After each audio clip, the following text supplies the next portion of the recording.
at some awesome trains.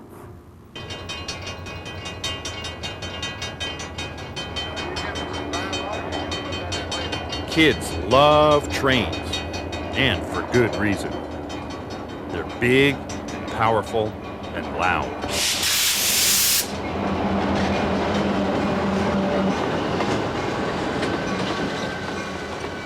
Trains are also very interesting to watch because there are many different kinds. And they come in all kinds of shapes and sizes.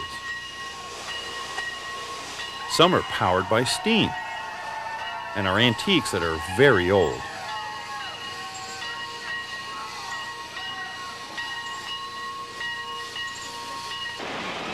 Others are sleek and modern.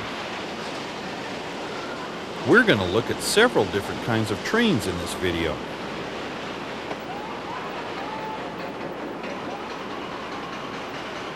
First, we'll take a peek at some freights as they move around in the train yard. Then we'll see a real trolley in operation and take a ride on a waterfront tour.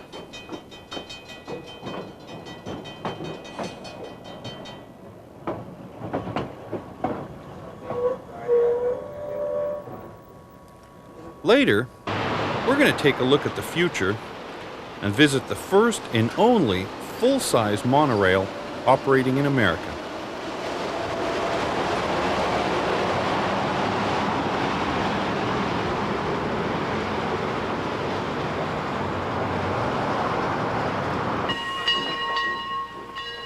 And then, as a special treat, we'll ride on a real, old-fashioned steam engine as it chugs its way through the woods.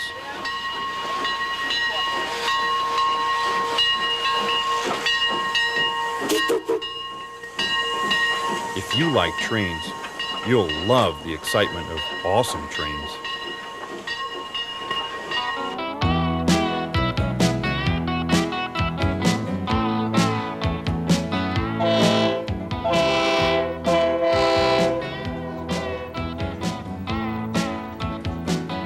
Freight trains are used to carry all kinds of heavy loads, and they are the workhorses of America's rails.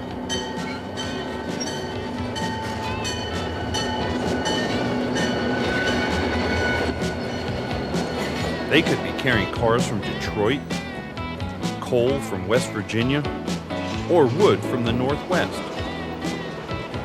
In fact, there is very little that can't be carried on a freight train. Today, trains aren't used as much as they once were. Trucks have taken over a lot of the train's business.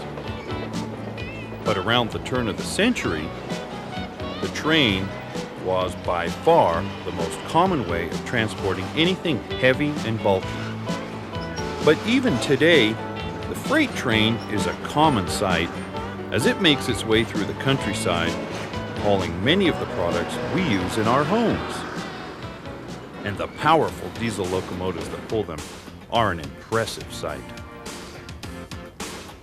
Let's look at some freight trains in action.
How fast does this train go? And could you tell us about the Talgo train? Well, this train can go up to 79 miles an hour in this area that we're running the train on now. It has capability of going faster than that, but the track doesn't handle that equipment out here, so we can only go what the track will require us to go. Could you tell us a little bit more about the Talgo train itself? Well, it's a low-profile train. It's built to where it will bank into a curve, so you can take curves faster than what a normal train can. It has, it's all one unit. There's 12 cars, but it's all connected where you can't take it apart, and there's a total of 13 axles with it. It's a real nice train to handle. I really enjoy running it. How long have you been an engineer? 20 years. And what are some of the things that your job entails? Oh, I just have to control the speed of the train, slow down for block signals, make sure we don't have any accidents. Just make it as comfortable a ride for the passengers as we can. Can you tell us a little bit about this engine that we're in right now? This is an SD40. This is a typical engine that Amtrak has. They have newer engines than this, but for the most part, this is their main source of power. It's not made for the Talgo. Their power for the Talgo train didn't work on our track, so they've got this unit and use it to pull the Talgo with. How fast can this engine pull? Oh, this engine can go up to 110 miles an hour. What's the horsepower and all that? It's a 3,000 horsepower engine. It's about 200 tons per weight. And does it take a long time to stop this train once it gets going? Oh boy. Under emergency circumstances, it takes probably about a third of a mile to a half a mile to stop this particular train, but it's an exceptional train for stopping. Other passenger trains would take probably anywhere from a half mile to 3/4 of a mile. Freight trains take up to a mile to stop. And that's, extreme situations. Controls, this is the forward and reverse, and this is your gas pedal, which they call the throttle. And this here is what they call the dynamic brake that takes the traction motors, which are electric, and converts them to generators to create a retarding force to slow the train down. And this is the brakes for the train and the brakes for the engine. And of course the whistle and bell. And this is the alerter for if something happens to me up here and I happen to die or whatever while I'm en route. This will stop the train after a period of about 30, 40 seconds. How does that system work? Well, if you don't do anything to the controls for a certain period of time, this will start flashing. And if you don't stop the flashing, it goes into a penalty application. I have to do this ordinarily, so we'll just go ahead and let it go through a penalty application. Okay. What are some of the other? Well, your headlight, and this is the heaters. This is for working on other railroads that have different safety systems. Speedometer, this is basically tells you how much power you're putting out for amperage and how much retarding force for brakes you're putting in when you're in dynamic.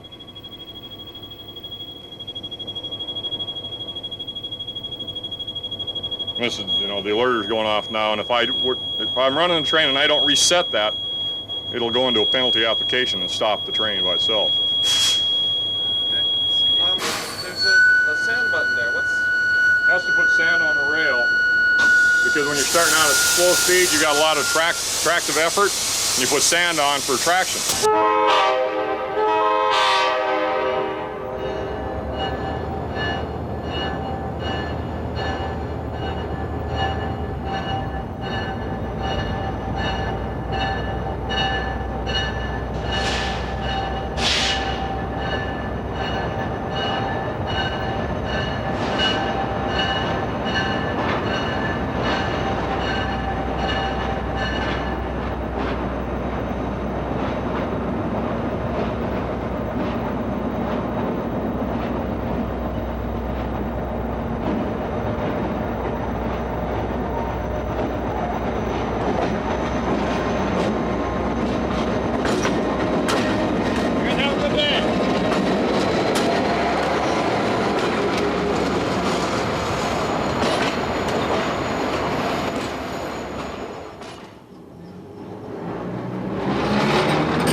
Trolley cars are one of the most interesting forms of rail transportation.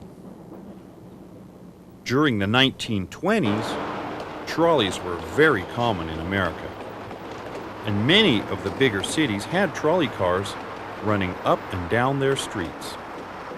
At first, they were pulled by horses. Then, an electrically powered trolley system was invented by one of Thomas Edison's assistants. After that, they started to spring up all over the place. Trolleys are called what they are because they had a wheel that ran along the overhead electrical wires that powered them. That wheel was similar to a small four-wheeled wagon called a trawler, so they called it a trolley, and the name stuck. Today, you can still find trolleys in operation in some cities. San Francisco's are the most famous.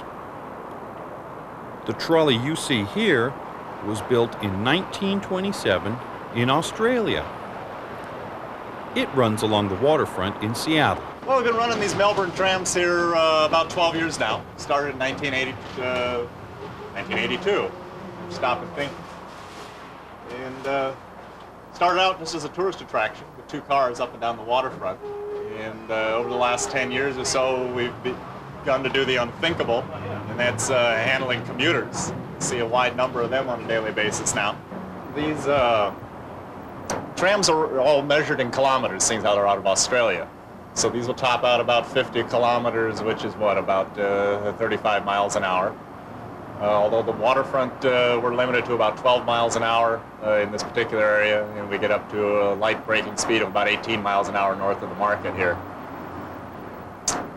What do you think is what's the best part about working on the trolleys here? Oh, by far the people that you meet. We get people from all around the world. Vast majority, of course, are tourists and are out to have a good time, so they're great to meet. Without the folks, it could be a very, very dull job just back and forth out here. How many people does it take to run these trolleys? Well, it takes two of us. There's a motorman and a conductor. I'm the conductor. The motorman runs up front. Most of the operators down here are the motormen or senior bus drivers from Metro Transit. Have anywhere from about 25 to 38 years seniority with us. The conductors were not operators. There are 6 conductors within Metro out of 3,000 bus drivers. So we feel kind of a unique position down here. Depending on who you talk to, we're either the elite or the black sheep of the family. So yeah, it's kind of unique being down here, being a conductor now of the system. How long have you been driving one of the trolleys?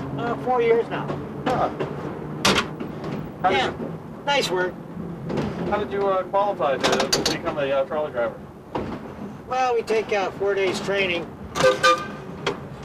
and it's a seniority pick. I work for the Metro bus system. You know, it's the whole county-wide system. Do you enjoy your work so far? Oh, love it down here. Yeah, nice people, tourists, everybody's laid back, you know. What's the most interesting thing about driving the trolleys, do you think? Oh, I've always liked the old trolleys. You know, I've been a trolley buff all my life. And my grandfather drove them years ago in Ireland, double-deckers, and I used to look over his shoulder. Never thought I'd be driving one 40-something years later, you know. Yeah, it's kind of nice.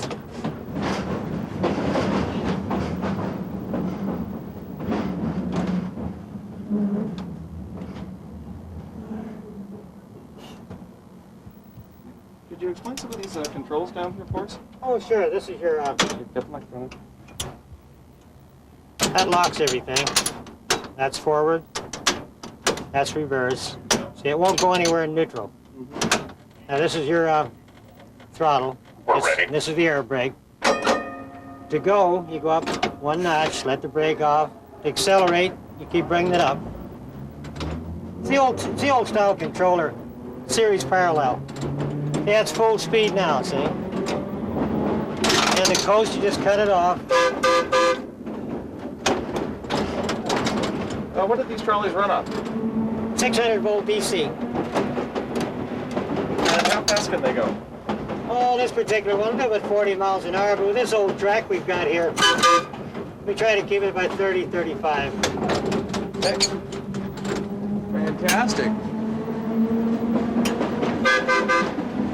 Well, they were built in Melbourne, Australia. This one here was built in 1924, and we got them in 1982, and we've got 6 cars.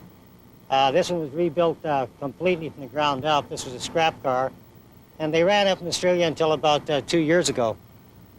And that's how we got them. George Benson, the city councilman, decided he wanted waterfront streetcar, so he went to Australia and bought them and had them shipped here. What's the construction like? Well, they're solid steel frame, and it's teak and mahogany wood, Tasmanian mahogany, and very sturdy construction. Are they easy to ride, and are they durable? Oh, very durable. Well, this one's, what, 68, 69 years old, and it's better than a bus, I'd say. Of course, I'm prejudiced. I like streetcars.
Monorails look like the trains of the future. They're called monorails because they run on a one-rail track. You can't see the monorail's wheels because they're hidden underneath the train. This one runs on a 700-volt electrical system and can travel at 45 miles per hour.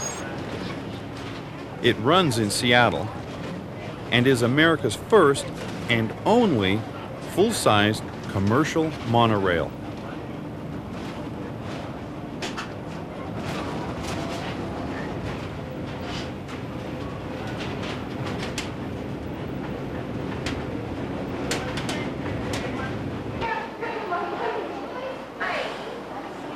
At peak running, the 2 trains on the system are capable of moving 7,000 passengers per hour.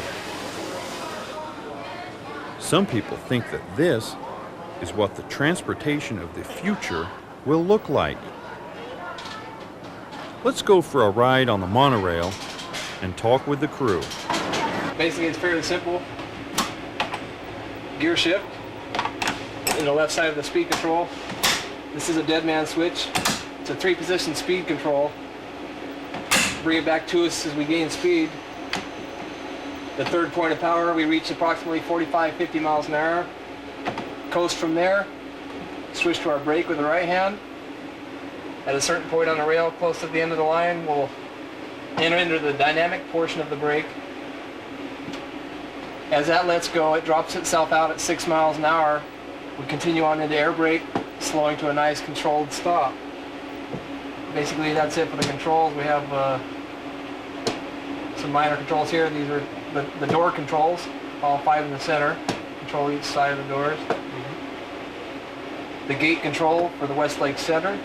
Valves up front, of course. Well, speedometer, first and foremost. We got the air pressure, the brakes. Main reservoir is just hovering around 120.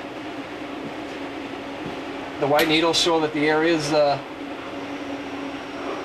out. As we bring the air in, as we release the air, brings our pressure up to an operating approximately 90 pounds of air pressure during operation. Okay. Is this an electric? Does this run on electric motors, or what powers the trains? Electricity. We have basically 8 electric motors, 1 motor for each set of 2 drive wheels. There's 4 drive wheels on each of the 4 cars. The whole system pulls about 700 volts.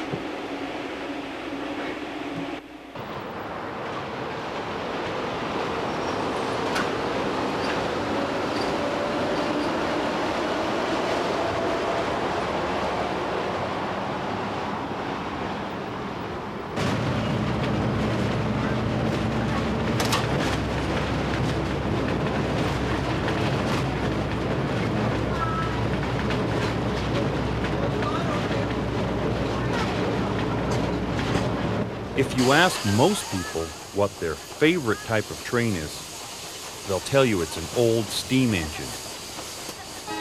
Steam-powered trains first got their start in America in 1827. That's when the Baltimore in Ohio was chartered. After that, the growth of railroads was very fast.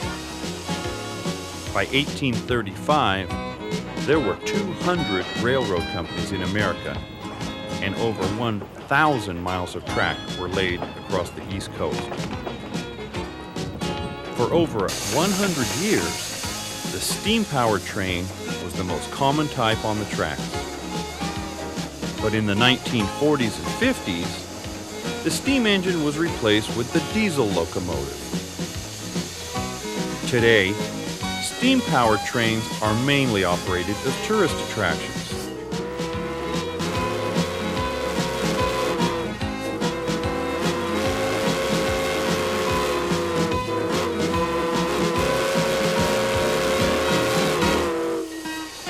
This engine is called a porter, and it was built in 1924. Most of the early steam locomotives ran on wood or coal, but this porter has been converted to an oil burner. The steam engine is a very old and reliable way of pulling a train. It works kind of like this. The fireman puts the coal or oil on the fire to heat the water in the boiler.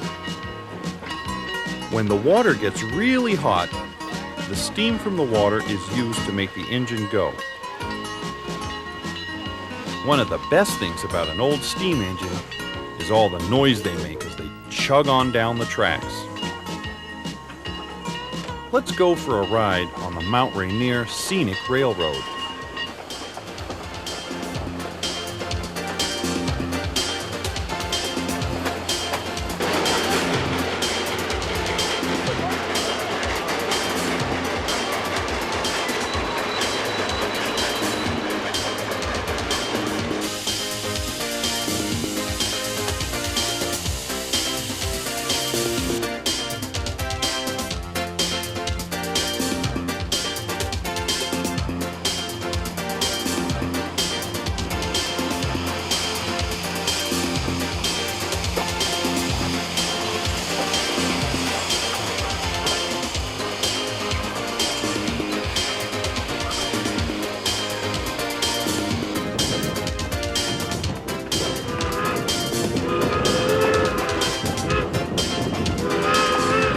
Now let's look at a bunch of trains in operation.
Woo!